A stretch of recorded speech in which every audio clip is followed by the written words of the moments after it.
অনেক সময় মাছ মাংস খেতে খেতে কিন্তু বিরক্ত চলে আসে, তখন মনে হয় কিন্তু ভর্তা ভাত হলে কিন্তু মন্দ হয় না। আর ভর্তা ভাত কিন্তু বাঙালির অনেকটা প্রিয় একটা খাবার। আর এই ভর্তা ভাত হলে আমি তো পেট ভরে ভাত খেতে পারি।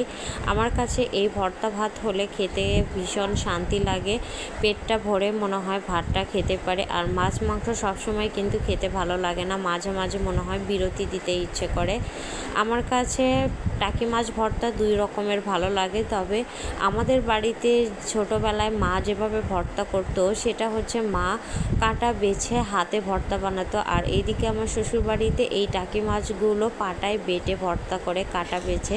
ওরা কাটা পছন্দ করে না, আবার একটু ছাপা ছাপাও পছন্দ করে না, কিন্তু আমার কাছে কাটা বেছে হাতে যে ভর্তাটা বানাই ওই ভর্তাটাই খেতে ভীষণ মজা লাগে। মায়ের হাতের সেই ভর্তাটা এখনও মিস করি, কিন্তু শ্বশুরবাড়িতে থাকলে শ্বশুরবাড়ির সবার মন মতো তো খাবার অবশ্যই রান্না করতে হবে।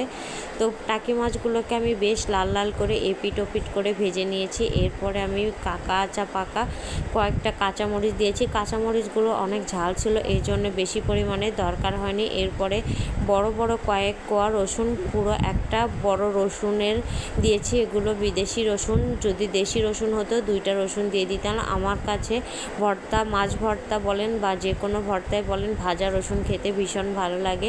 আর এদিকে যে আমার ভাজা হয়ে গিয়েছিলো এগুলো ঠান্ডা করতে দিয়েছিলাম। গরম অবস্থায় এগুলো বাছা যাবে না, গরম অবস্থায় এগুলোর কাটা বাছা অনেক বেশি কষ্টকর, এই জন্য আমি ঠান্ডা করে নিয়েছি। ঠান্ডা করার পর এগুলো থেকে কাটা বেছে নিচ্ছি। আর এগুলো কাটা বাছার পরে সুন্দর করে বেটে নিব। ভিডিওটি কে কোথা থেকে দেখছেন অবশ্যই কমেন্ট করে জানাবেন। আর কে কিভাবে ভর্তাটা বানান অবশ্যই কমেন্ট করে জানাতে কিন্তু ভুলবেন না। অনেক দেশে অনেকভাবে বা অনেক রকমভাবে খায়, কারণ এক এক অঞ্চলে এক এক রকমভাবে এক একভাবে খাবার খেয়ে থাকে। সব অঞ্চলের খাবার কিন্তু একরকম না, আর সবাই একভাবে খায়ও না। তো সেক্ষেত্রে আপনারা ভুল ধরবেন না, কারণ আপনাদের অঞ্চলে হয়তো এক রকমের খায়, আমাদের অঞ্চলে আর এক রকমের খায়।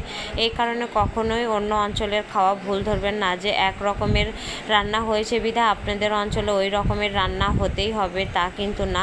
কারণ যার কাছে যেরকম পছন্দ, যে যেভাবে খেতে পছন্দ করে সে কিন্তু ঠিক সেভাবেই খেয়ে থাকে। আর এদিকে আমার মাছগুলো বাছা শেষ হলে আমি সামান্য পরিমাণে কাঁচা আদা নিয়েছিলাম, সেই কাঁচা আদাটাকে লবণ দিয়ে একটু বেটে নিয়েছি। এরপরে যে ভেজে রাখা পেঁয়াজ, রসুন, কাঁচামরিচ ছিল সেগুলোকে একবার করে পিষে নিয়েছি। এরপরে মাছটাকে বেটে নিচ্ছি। টোটালি আমি 2টা বাটা দিব, বেশি একদমই মিহি করব না। আমার কাছে ওই মিহি ভর্তা খেতে খুব একটা ভালো লাগে না, হালকা একটু দানা দানা থাকলে ওই ভর্তাটা খেতে আমার কাছে ভীষণ ভালো লাগে। আর এই তো ভর্তা হয়ে গেছে, এবার খাওয়ার পালা।